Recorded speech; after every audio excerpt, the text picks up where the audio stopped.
Today's episode of the Mind Sculptors podcast is made possible through the gracious support of our Patreon members. If you wish to join this esteemed group, simply visit patreon.com/the Mind Sculptors and become part of the SCULPTY family today. And of course, if you prefer a simpler gesture, we invite you to subscribe, leave a like and comment on YouTube, or leave a review on Spotify or Apple Podcasts as a most fitting offering to the ever-watchful algorithm Jesus.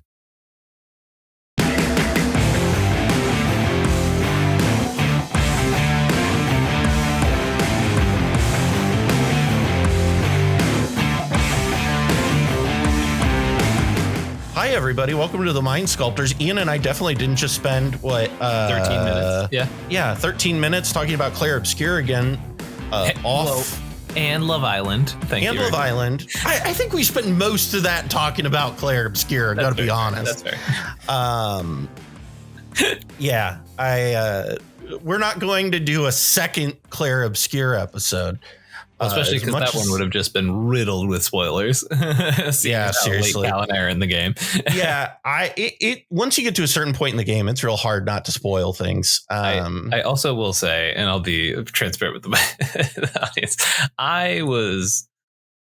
sometimes when you work the weird hours that I work, sometimes you smoke a little marijuana to relax at the end of the night. And playing that game when you accidentally get a little too high is fucking wild. I believe it. It's a lot, especially like while the story was developing. I'm like, what is why are people like, I'll say because I just finished my second playthrough. The story, like going back through the story after you've beat it once, you're like, this makes so much more sense now. For me, I think realistically, I'm probably not going to have the time for a full second playthrough anytime soon, but I will have the time because I've talked about it enough that Lou is interested in her first playthrough, and therefore I might be able to enjoy through osmosis, because it's one of those things where you get to go, oh, that's why they do that. And then the person you're playing goes, wait, what, why? And I'm like, don't worry about it. Don't worry about it. You'll find out in like 15 hours. Yeah, exactly. There's so many things in this game that happen in the first like 4 or 5 hours that that don't pay off until like 20 or 35 hours. And then you're just kind of like, oh shit. But anyway, from the movie. Yeah. We're talking anyway, we're here to talk about the power rankings. We're back on our month. Let's talk about some data. Let's get into it, man. Deck lists, some objective and subjective opinions. Loving it. I've got some fucking thoughts this month. I'm pretty excited about this. Let's get into it. Honorable mention for the month, Ian. What do you got here? Honorable mention for the month. It feels like an honorable mention for like the past 8 months, to be honest.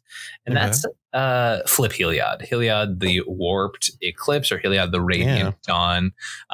It did pretty well this last month, which kind of kicked my butt into like recognizing and shouting it out here today. But I just genuinely think this deck is showing very, very, very consistently that if a competent pilot picks it up, they can have solid results with it. Now, in the month of June specifically, we only have 6 tournament entries, right? But across those 6 tournament entries, we have 2 top 16s and a 30% win rate overall, right?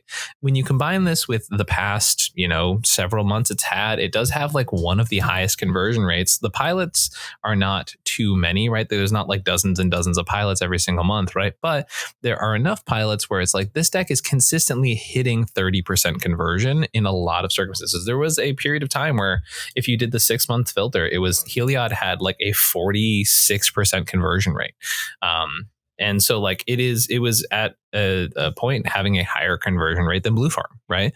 Which is, as I said, like a smaller sample size for sure. And like, you never know what happens when you even out those numbers, right? But the fact that it is performing that well at the hands of these pilots is really, really indicative, right? I can't, feel confident enough because it's not played on a mass scale to throw it up in our like high in the top 10, but I am very confident in recognizing that like clearly people are doing something right with this deck, No, Heliod, I agree with you on that. It doesn't have the data to like justify really pushing it in a top 10 scenario or space. Yeah. But I mean, I'm going to talk about this a little bit with Kefka here in a minute. Anytime I see a deck that can sit right around 30% on a couple of metrics, it's doing well. Now, I think it's easier for a deck like Heliod to hit that mark when only there are 6 entries. Yeah. But I think there's something there. Clearly, it is done enough over the past 6 months to justify bringing it up. Yeah, like this is not a result based on the 6 people that brought it to a tournament this month. This is a result of like, okay, it keeps being right here. We should have a conversation about this deck. Yeah, for sure. My honorable mention for the month is kind of, I'm going to focus on one of them, but I'm going to shout out the litany of new Final Fantasy commanders here. Yeah. Because there were a lot of them and a lot of them did pretty good, honestly, with the exception of Vivi, because you had your good result with it. But then if you take out your result, it immediately drops down to a 20% win percentage, which is not great. And I'm excited to look at that later on, because it is when you compare it against Nadu, everybody's like, oh man, it's the new Nadu. It's not. It's not for sure not that. Not even close, guys. Not even close. But the deck I specifically wanted to mention is Terra Magical Adept. Terra, similarly to Heliod, only had 7 entries this month, but it won 2 tournaments and had a 44% win percentage across those 7. Yep. So somebody somewhere did really well with it, and I think generally speaking, I saw multiple data people, talk. to be clear, it is not one person. I want to stress that enough. Like with Terra, you and I talked about this beforehand, right? Sometimes individual pilot skill can really cloud the data for decks, right? Yep. It is really worth mentioning that I have been paying a lot of attention to Terra, and we have multiple people making top cuts, multiple wins by different pilots during this time span. So to me, that is like, boy, oh boy, is that a green flag. And then we'll talk about this a little bit more later when we talk about my breakdown, but it sort of applies to something I brought up last month, and I think it's rather ubiquitous for that topic as well. So we can cover that a little bit later on in the episode. Yeah. But Datadog did a little bit of a breakdown on Twitter, looking at the differences between the food chain lists and the non-food chain lists and how they're performing, which is interesting. I think he pulled from a larger data pool than I did. But because we have the restriction of 50 plus entries or more. But that being said, I wanted to talk about one of the Final Fantasy commanders, because I think that they are, as a group, in a good spot. But I wanted to focus on one of them, and this was the one that I think had the best month. For sure. Also, major shout out to there's been a bunch, right? It's not just that, right? As you mentioned, Kefka. We had Cold Justice going undefeated in Swiss with Golbez. There's definitely been, Final Fantasy has had an impact, and Ishtola did well. One of my clients actually. Also, there's also an Ishtola top cut that's not even on there, because someone I've worked with for a really long time on Esperlis, named Anthony, has been killing it with the Esper game, and went on to Ishtola in top 16, the Pink Pony Tussle, which isn't referenced on these results here. Right. That's interesting stuff. Let's get in and move over to our top 10. Here at number 10, Ian, last month you had Magda here. What do you have this month? Insert sad Jurassic Park theme. Etali has fallen from grace a little bit, but that's okay. I kind of expected this to happen. It's one of those decks like Winota or other decks like that, where if it is the center of attention, the deck's going to do a lot worse, and also probably doesn't ever deserve to be the center of attention, but it had a really good couple months. So people are still doing well with the deck. Don't get me wrong. The results are still proving that the deck has legs, right? And I think people are kind of starting to get the vibe. I think, its recent success combined with the fact that, we look at people like Cam from Play to Win and myself and other players who are playing it in the public sphere. I think the deck is just more popular now, right? Like this, once again, this result doesn't even include the recent Convoke Play to Win tournament where there was like, I guess technically Convoke is separate from Play to Win, but adjacent, where like there was a lot of Atali being played at that tournament as well, right? And also I think like the Play to Win Cloud City event where Cam did pretty well was not on here either, right? So definitely two results that are like very specifically well performing Atali results not on here. It's a very popular deck. It's still fun. It still can put up good results. This cat's gonna kill me, man. She literally like hit my keyboard, so it went down to the bottom of the spreadsheet. I was like, all right, too much. Incredible. But if you look like for the past month, Atali has like a 47% top 16 cut, right? Like, which is pretty big. The conversion rate is huge. I was gonna say, I have Atali higher than this. Yeah. I compared Atali's results from this month to last month, and it's better. Overall. So I'm interested to talk about that more later. Yeah, and I could be underselling it, you know. I just think I think Atali is still super, super solid. I just worry that like in the top pod it's going to struggle converting there, right? And like the sample size is a little smaller. So I gave a couple of the decks a little bit more of a highlight this month just because, and the other problem is with Atali, right? The lower the card quality of the decks you're playing against, the inverse relationship it has with success, right? So like the more you play against more fringe strategies, the worse Atali gets. And that can be a little tough for the deck at times, you know? Right. For sure. My number 10, this is where I have Marneus Calgar. Marneus had a rough month. I'm going to be fully honest with you.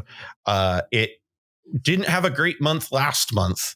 To be clear, last month it was 24% win percentage. It's down to a 20% win percentage. And it had one more top 16 result, and that was it. And that was the only improvement it had. So Marneus stays on here as the lone Esper representee for me. Tivit actually performed better in these 2 months. But Marneus is just a tad bit more popular. So I am putting it on here. I actually think Tivit is better than Marneus, just from a results standpoint. But, you know, I think it's worth noting that, you know, Gold Sabertooth didn't play Marneus this month at every event I saw him at, and Marneus results went down dramatically. I think this is a deck where individual pilot skill is reflected appropriately. Yep. 100%.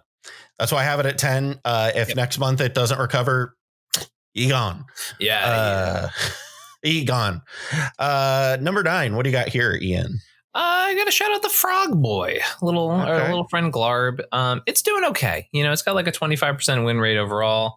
Did have a win this month, right? So I figured I'd give it a little bit of a shout out here at the bottom of the top 10. The conversion rate's decent. 25% is not anything to scoff at. There's definitely other improvement over last month.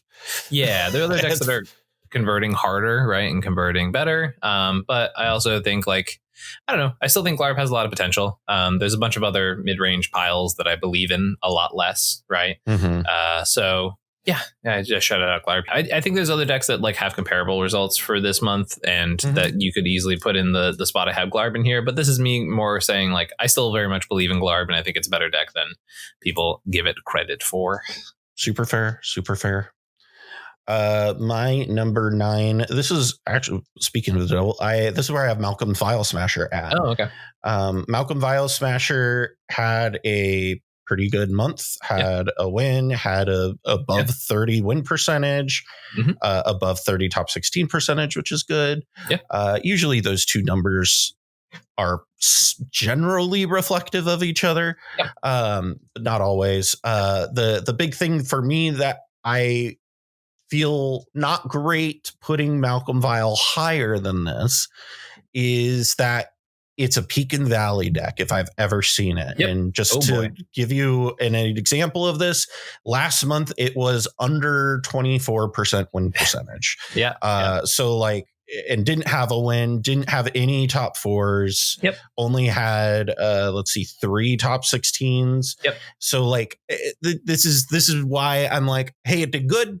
I think it's worth noting that. Let's see if it continues doing good. Yeah. But just based off, because I have like a little point system that I do for, what is like, the difference between last month's percentage and this month's and all those things. And it should be a lot higher based off of that. But the reality is that the farther back that I go and the more that I look at this deck, the more it's like 1 month it's really good, the next month it's not. And 1 month it's really, and that's not what I want to see from a deck. No. So I keep it here at number 9. Yeah. So Malcolm Vial is my number 8. I want to recognize it had a very good month. Also want to recognize that there's another top 16 on there that won't show up because it top 16 the Pink Pony Tussle as well. And so I think it's a deck that's having a really solid month. I could not agree more. Peak and Valley deck for sure. I think it's also a deck that there are a lot of dedicated pilots for the deck. And when they show up and compete, they do well. And it's a deck that on average, if you don't get the play patterns, you're going to look a little silly. I'm not going to lie. The Malcolm Vial Smasher is a tough deck to get right. It's a deck where it has a prioritized card advantage. And so that is something that like is a really important part of the deck. It has its weaknesses in the command zone. It has its strengths, but it doesn't really have its weaknesses. It has its weaknesses when you compare it apples to apples with Rograkh at times. And it has strengths over that deck as well, right? So it's definitely an important deck to talk about, and it's a deck that like you can't count out at the table, but it's also a deck that needs to kind of have proof associated with it that it's going to be doing well too. Has some holes it needs to plug up. It has some holes it needs to plug. I think it's a very good way of putting it. Yep. Yeah. My number 8. This is where I have Sisay.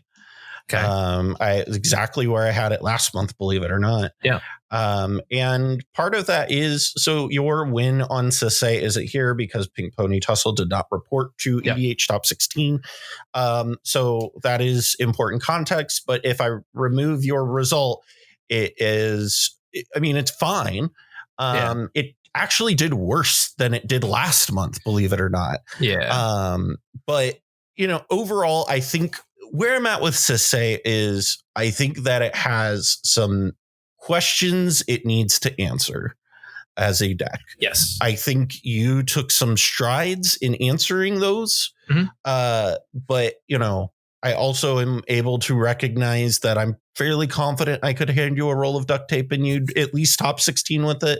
Yeah. This is always the awkward part whenever I do well with a deck, right? Like I think that it's like, I definitely think we should account for pilot skill, but I don't think it should invalidate the work. And this is not me saying you are doing that. This comes up quite often in conversation when it comes to me and my rolls of duct tape.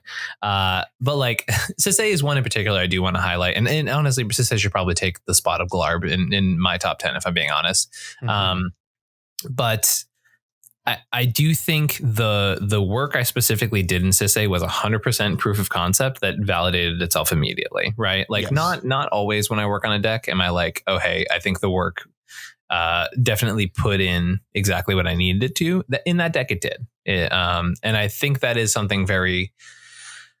I do think we found something with that. Yeah. I do feel like we found something there. I agree. And that's like, do I like the way I played VV? Yes. Do I like the way I played, Karlach and things like that? Yes. Would I like say go play Karlach at a tournament? No. Right. Like it's definitely a little bit different. Right. And so I think it is definitely important to recognize that there are going to be certain discrepancies when it comes to like, as I said, like pilot versus deck relationship. But I do think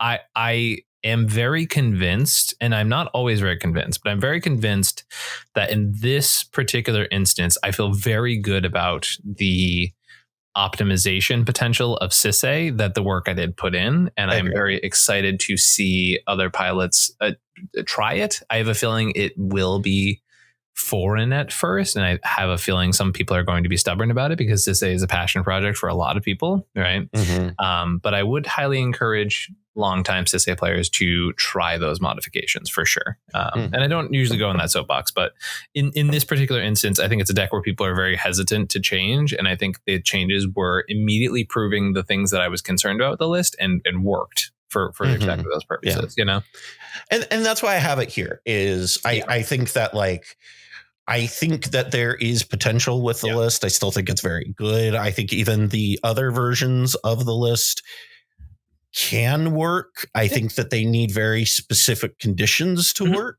They do.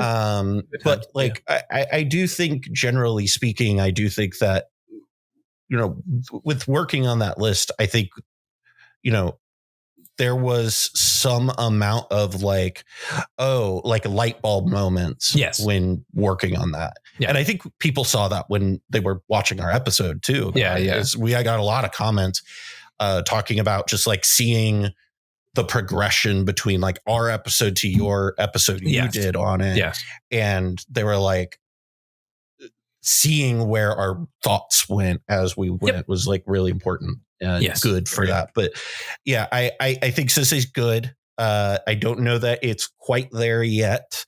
But it is good enough that I feel confident. And it also has just the pedigree that I feel okay putting it here.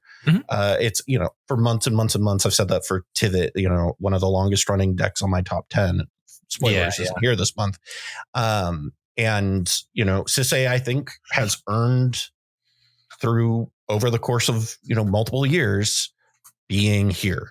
So I'm going to allow it to stay here, you know, for now.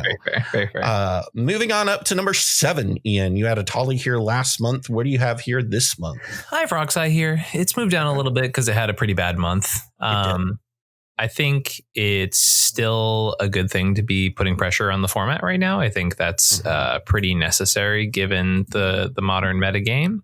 I just think Roxai is struggling a little bit with a bit of the format and how it's playing out. And I think it's kind of on the Roxai palettes to figure out what that entails to counteract some of that Roxai hate and or targeting. And yeah, I think it's like, it ain't that deep, you know. I think it's still a very solid deck. I think it's still a very powerful deck, and I think it's going to be a deck that is successful for a very long time. It's just a deck that is, when you compare it to the rest of the format, semi one-dimensional. Yes, shout out to the wrong side players. They are playing it in a way that is not one-dimensional, but like that doesn't necessarily mean that all the problems are fixed and everybody's going to go on their merry way. You know, like it still has issues. 100%.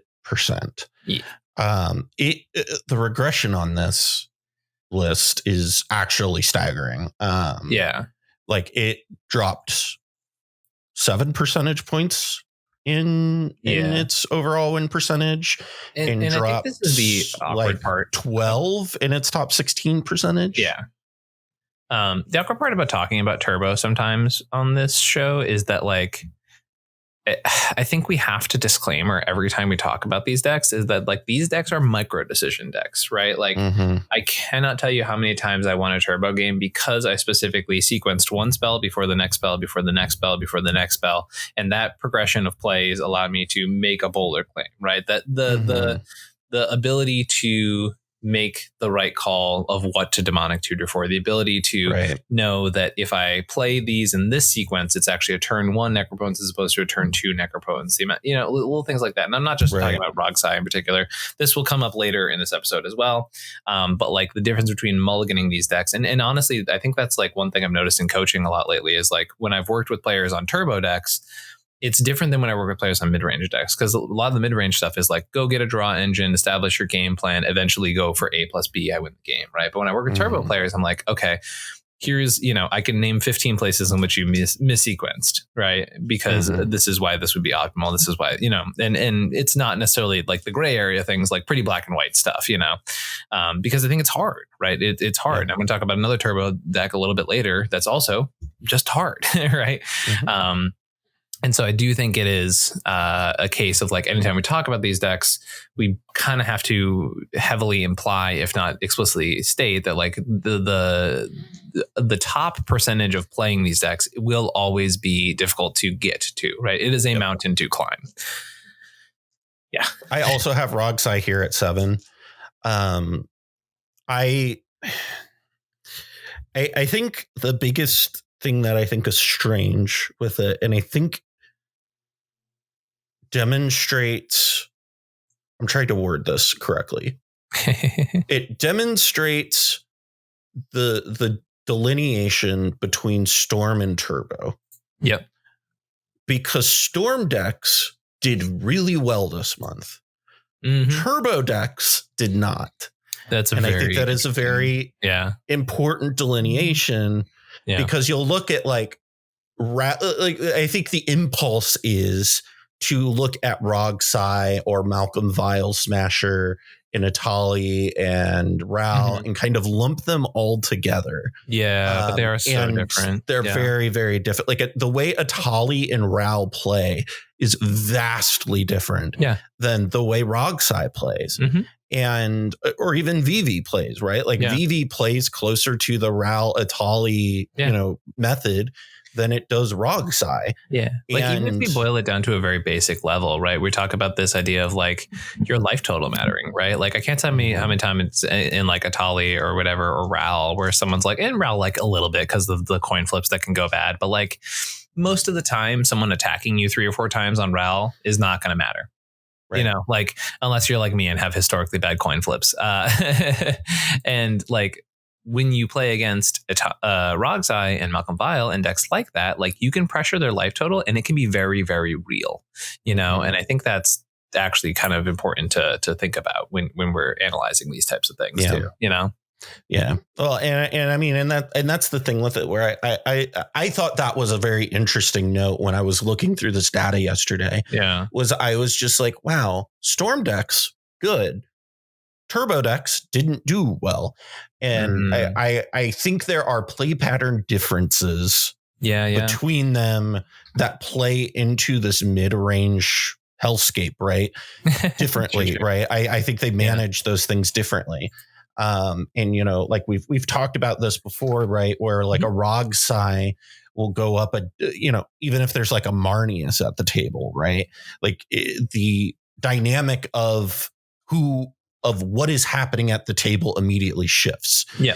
Whereas if there is a Ral at the table, it doesn't immediately shift, and Ral can play around those things, in my opinion, much easier. And so I think that is a element to it, but we'll see how that data plays out long term. It's kind of hard to make hard assumptions about everything after a month of information. Well said. I think that does factor into, right, like this idea of like, we're a lot of these things are still, especially with Final Fantasy and a bunch of those like other data points, like there's a lot of things shifting, changing, moving around, right? And like it is worth noting that is very real, And that was the thing where it was like in our January to May episode, I felt a lot more confident making hard claims about things. Because I had like, here's 5 months of data, man. Right. Like I can just tell you, like I can see full trends play out in that. No, 100%. And this is where we're just kind of looking at trends as they happen.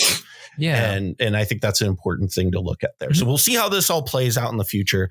But let's move on here to number 6, Ian. What do you have here at number 6? At number 6, speak of the tiny coin flipping devil. We are talking about Ral. Hey, I also have Ral here. Hey, cool. I love that you and I thought the same thing here, because like Ral's results for last month are decent.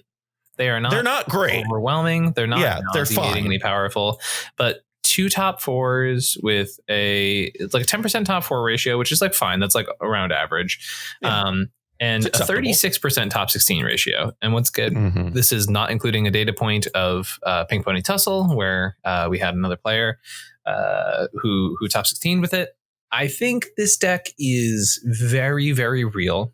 And take everything I said about skill and Rogsai and add 10% difficulty, if not more, to Ral. Non-deterministic Storm is really fucking difficult. And it's really fucking powerful. And so like that's Ral, that's how we find our middle ground with this deck. It is very strong and very difficult to get at 100%. And yet it's a horse to put money on, like if I can put it so blandly, like it is a really solid deck.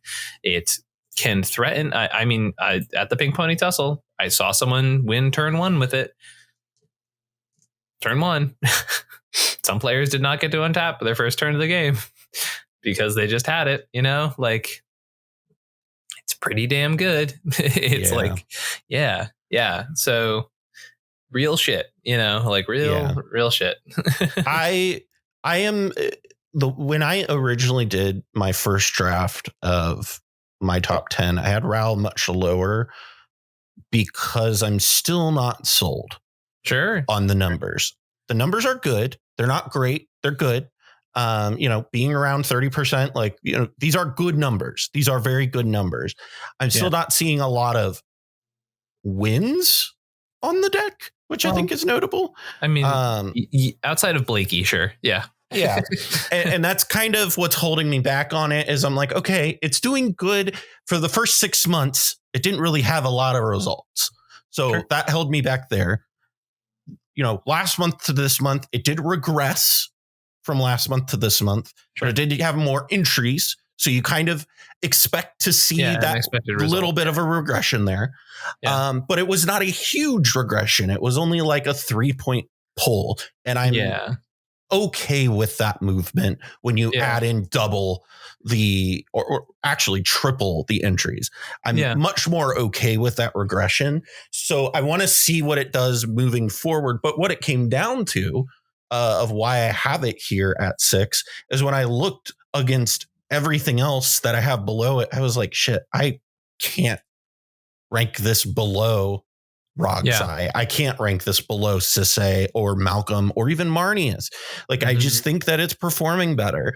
And I think that Rograkh as a deck, I really wrestled with this one with Rograkh and Ral because Rograkh has the history, the pedigree, the trust that I have in it as a deck to hand it to somebody who understands how to play a turbo deck, and they will do relatively well with it.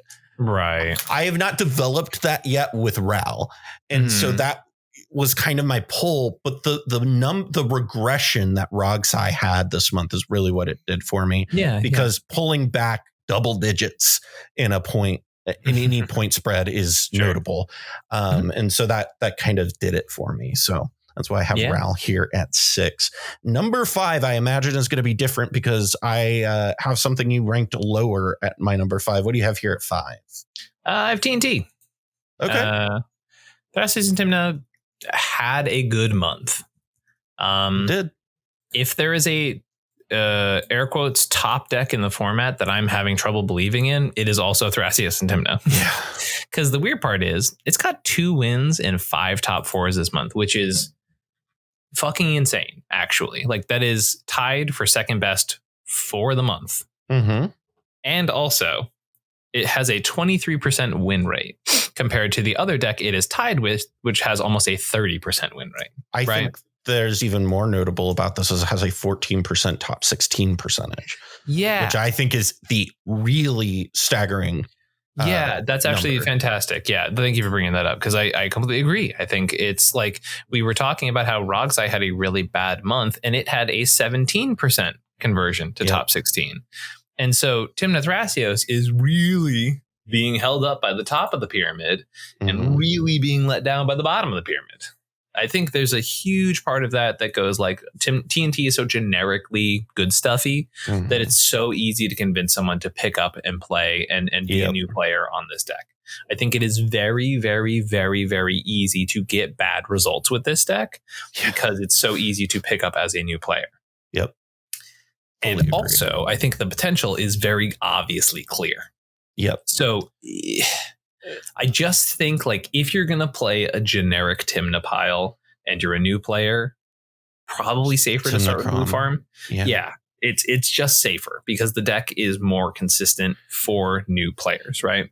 Now, if you love Timnachron's also harder to fuck up. It's a lot harder to fuck up Timnachron. That is the less circuitous way of going about what I'm saying. Yes, basically. Yeah. Like it is a strategy that will suffer due to player skill more than Timnachron, right?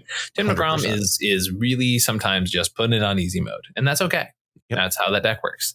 But the point is not to say never play TNT. I just need to get a good reason to play TNT. We've had those in the past. Sometimes they're very good reasons. I don't think we have that right now, or I've not been convinced of that. I'm willing to be convinced of that for sure. Yeah. And before people start jumping in the comments and saying, okay, but why aren't we playing Turbo Gaia's Cradle TNT?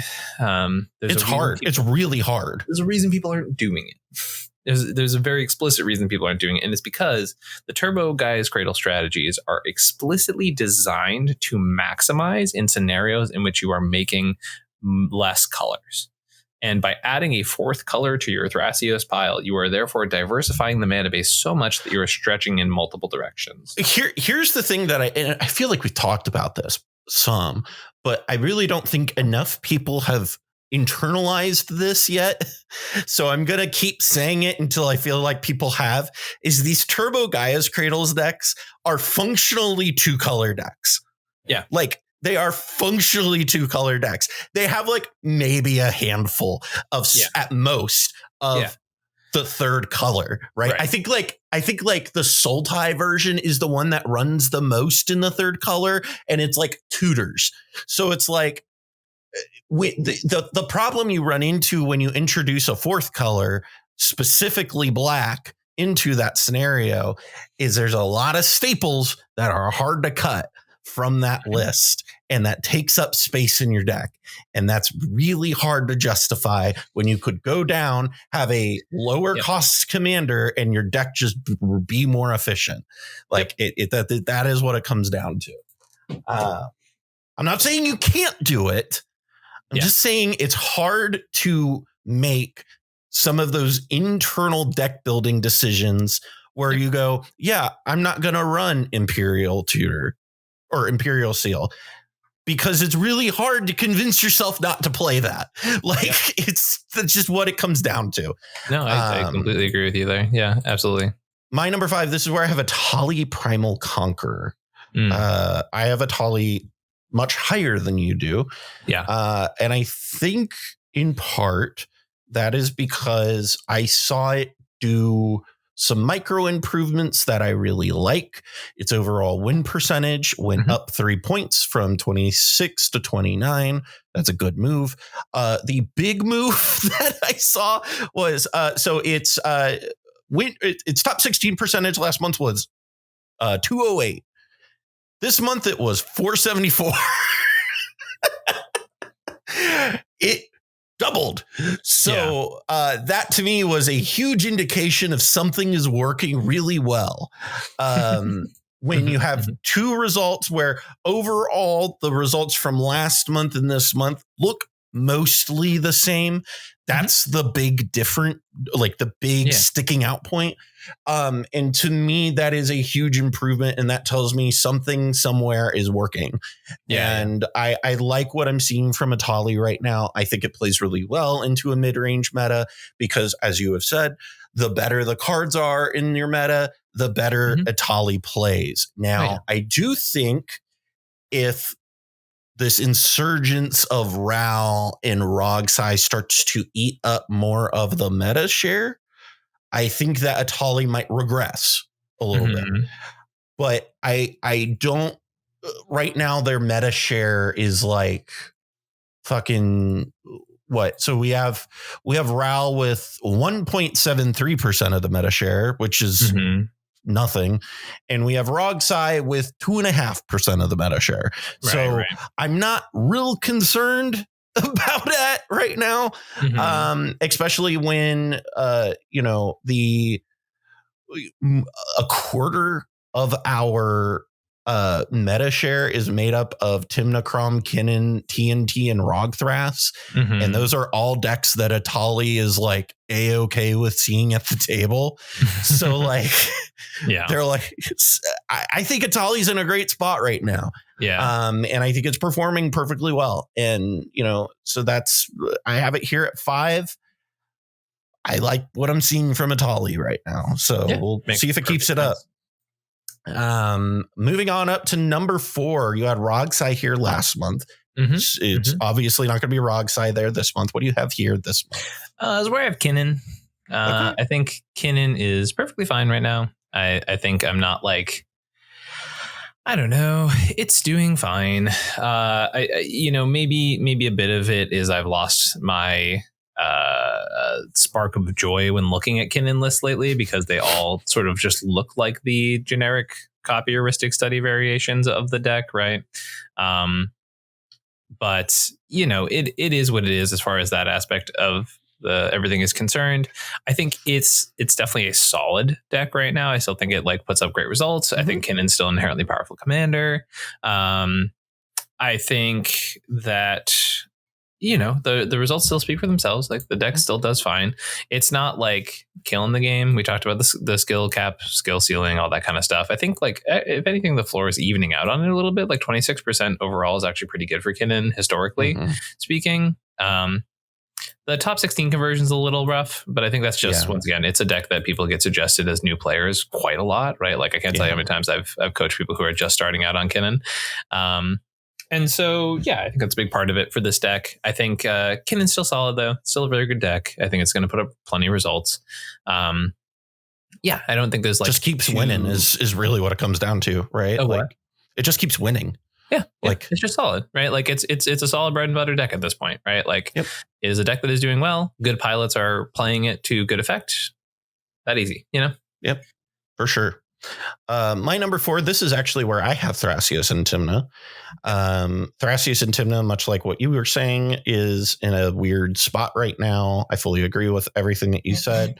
The biggest thing for me is I think, generally I don't like to rank decks based off of how the best players play them, because I think that can be a little misleading. In this case, I do think that Thrasios and Timna is a deck that benefits good players in a way that is insanely not normal for other decks, because players who are good at playing Thrasios and Timna are really good with this deck. Sure. And that is one of the things that I think is notable with it, that like even really good Timna Crom pilots play slightly above average, right? So like you don't see the gulf between the top and the bottom with like a lot of these other decks as you do with Thrasios and Timna. And because of that, I do think the more reps you get on it, the more comfortable you are playing it, you're going to get payback from that eventually. And I think that is a important note with that deck. And that's not something I necessarily say about every deck in the format. And so TNT is a deck that I feel is good. It's not great, but I do feel more comfortable with it than like most of the decks on the table. So sure. It's kind of how I feel about it. Yeah. Moving on up to number 3. Yeah. What do you got here? So number 3 is, and this is kind of, I've alluded to this topic multiple times throughout the episode. This is where I sort of ranked 5-color turbo stuff last month. And it's not where I think I put it higher this month. You did. You had it at 5 last month. Yeah. Yeah. I think this archetype is proving itself with Terra. I think people realistically just needed an excuse to play a 5-color good stuff Nas commander. And they said, hey, Terra is not too bad. Like, it is to the point where I have legitimately considered sleeving up Food Chain First Sliver this weekend, because I'm like, there is nothing that Terra is doing right now that makes me think that First Sliver would not be maybe just as good, if not better. Yep. Right. Like, I don't disagree with you. I'm like, maybe we've just been sleeping on the sliver and we've been building it like a bunch of goobers, and like we have. Yes. I know that for sure. I know that part, right? So like straight up thinking about playing First Sliver this weekend at a 5K, because I'm very convinced that 5-color good stuff is just good right now. I think 5-color turbo is very powerful. I think the archetype is very solid, and the fact that Terra in its first couple weeks has 2 wins under its belt by different pilots.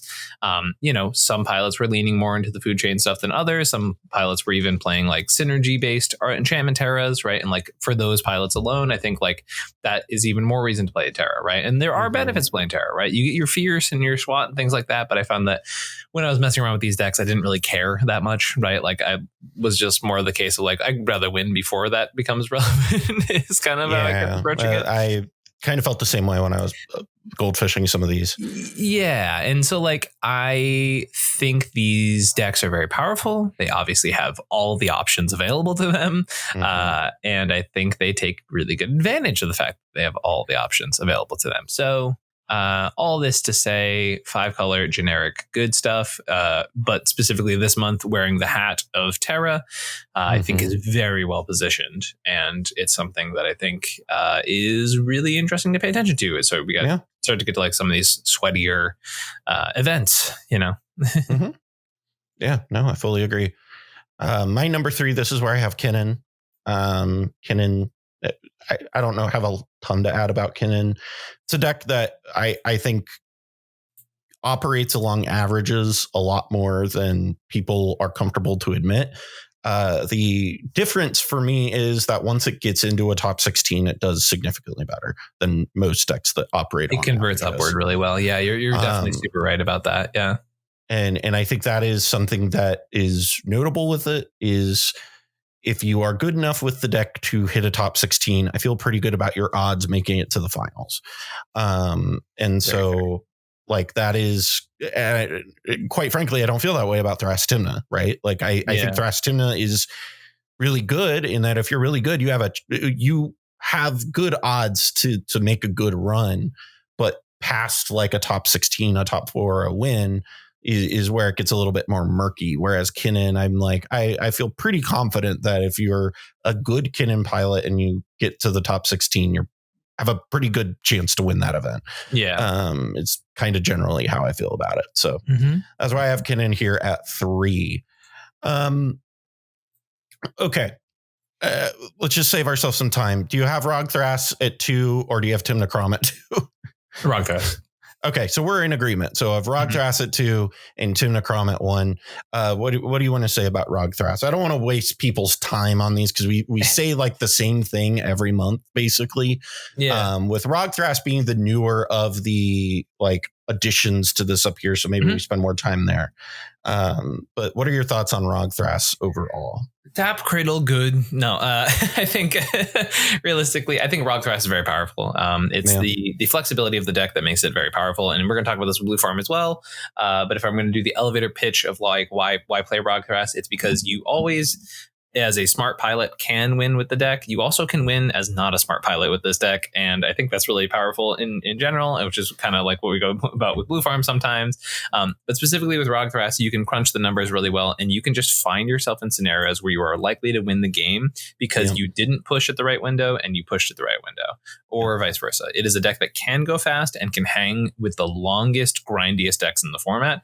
And that's something crazy about it. It scales really well. If you let it just do its thing for a long period of time, it will outscale you, depending on your deck, obviously, right? But like, I'll reiterate, it makes me think of what's it called, of Dawnwaker Thrasios so much. Like the deck feels so like that type of mid range. And granted, I'm going back to what I said about the TNT thing earlier. I don't think that you could make a Gaia's Cradle 4-color deck thing work very well. I think that once you start some very, very big concessions, to be clear. I think you have to make some huge concessions. And at that point, is it worth it?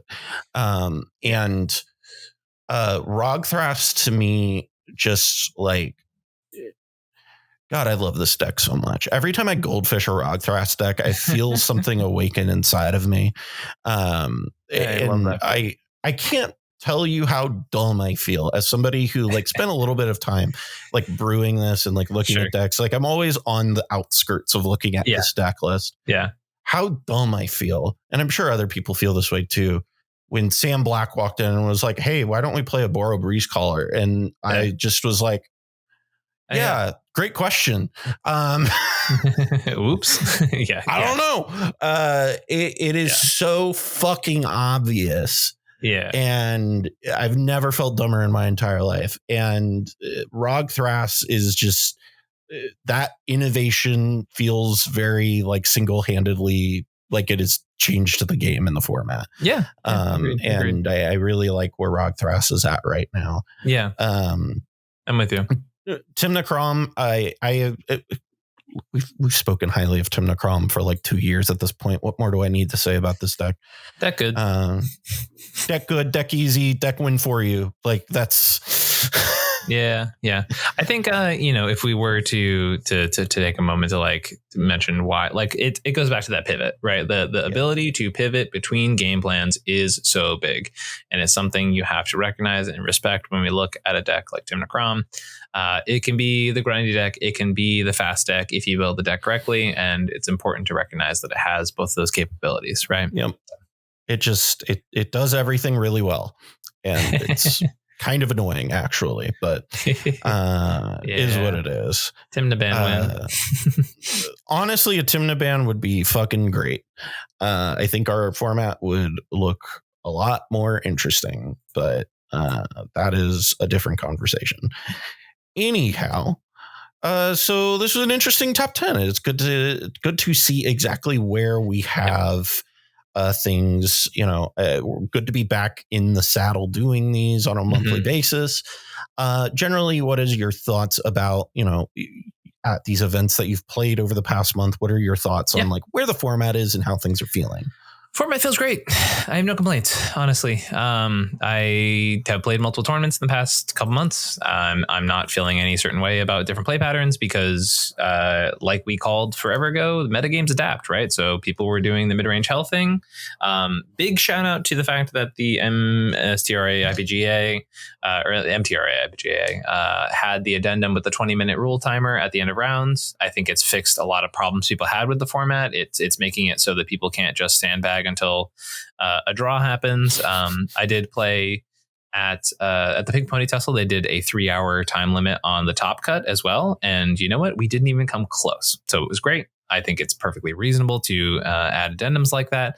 I think we should be encouraging people to play Magic and not socially terrorize the table. And so I'm super down for some sort of time limit to say, like, let's play within a reasonable window. Yes, there are going to be times where you're playing a very valid strategy and people play slow, and it's a heartbreaker. It really is. And, those strategies can exist and we can expand upon those too, right? But like, I think more so, it's been nice. The play patterns feel really clean. The fast decks are playing fast when people are playing them correctly, and the slow decks are winning when they're playing their things and sequencing correctly and doing all that stuff too, right? So the format feels very balanced. It feels like a lot of strategies can exist right now. Like, we talk about it here on the top 10, but like, it really does feel like we have that tier 1, and I don't want to call it a tier 0 because I think that has a unhealthy association with bad play patterns, right? But we have a tier 1 that's like this sort of, potentially 5-color and then Kinnan, Rograkh, Blue Farm type of decks, right? That are in this like tier 1 space, right? And then the tier 2 is like closer to a tier 1.5, right? It feels like it's right underneath. You can easily win with most of the decks in that. And that is like the flattest pancake looking tier list of all time. There's a ton of cards, like or ton of decks. Thing on top, and it's just like there's so many things that fit in this like tier 1.5, tier 2 range. And I think the fact that is the case makes this format ever growing, ever changing, and it makes the fact that we don't have an active ban list totally fine, right? Because realistically, unless something's going super, super duper to shit, like we're in a good spot. I think we're in a very good spot, and the format feels really, really fun right now. So I fully agree. I have almost no complaints. I love that we are in this place where you can play fast or you can play slow, right? We're not just all grinding. Like we're not losing our minds doing that stuff, but like there's so much in the spectrum of existence that it feels great. Yeah, I fully agree. I like how many 2-color decks feel viable right now. Yeah, I really do. Like that is something that is very different. Yeah. Like I know Rograkh technically isn't a 2-color deck, but it feels functionally like a 2-color deck. I feel like playing Breach, Rograkh, and Deflecting Swat doesn't count as a third color. Yeah. When half of your red cards you don't even need to actually play. Yeah. Like it just like doesn't feel like a relevant piece to that deck. And it just I like that Atali feels good. I like that Ral feels good. I like that 5-color feels good. You know what I mean? Like everything feels good. And that is something that I think is very important right now. And to harp on that part of it. So, absolutely. Absolutely. Ian, if people would like to get some coaching from you to figure out how they can improve their CEDH game, maybe become one of those good Kinnan or Thrasios Timna pilots, how could they do that? Yeah, I don't always do well with the self-shilling thing, but I have 2 undefeated tournaments back to back. I have more wins than any other player on diverse archetypes, on different strategies. And so if you want help with your specific CEDH strategy, odds are I'm likely the person who can give you a hand with it. Been a lot of really positive coaching sessions lately, a lot of really cool stuff. Rates have dropped too. So if you're interested in any of that stuff, come find me. ComedIanMTG@gmail.com is a great way to find me, but you can also find me in any of the links that Cal lovely will put in the description down below in my link tree. Hit me up in those places. Super happy to work with people and whatever their individual needs are. Gameplay coaching has been picking up lately, which is pretty cool. A lot of people are jumping in there. I think some people get a little nervous to say like, I'm looking for a game, but it's really, really cool. And it's one of my favorite things I do. It's when I watch people just playing tournament Magic and I give feedback and notes at the end. But it's all been really good. A lot of positive stuff's come out of it lately. A lot of clients doing well. Like, it's really cool to be in the Pig Pony Tussle and see 2 people I've worked with for like over a year now, both being top 16 with me. It was really freaking cool. I love seeing that stuff, right? And so like, it's just great stuff. I'm really happy with the progress that it's been having and my clients also. So yeah, if you're interested, hit me up at any of those places. I'm super happy to chat. Yeah, awesome. If you want to support us here on the Mind Sculptors and help keep this show rolling, you can help us over at patreon.com/the Mind Sculptors and support us there. Get access to our Patreon or our patron Discord, all of that stuff. And if there's anything that you might want as a little bonus, just let me know and I will see what I can do to improve the Patreon for our patrons. With that being said, I'm Cal. I'm Ian. Stay sculpty, everybody. See you next week.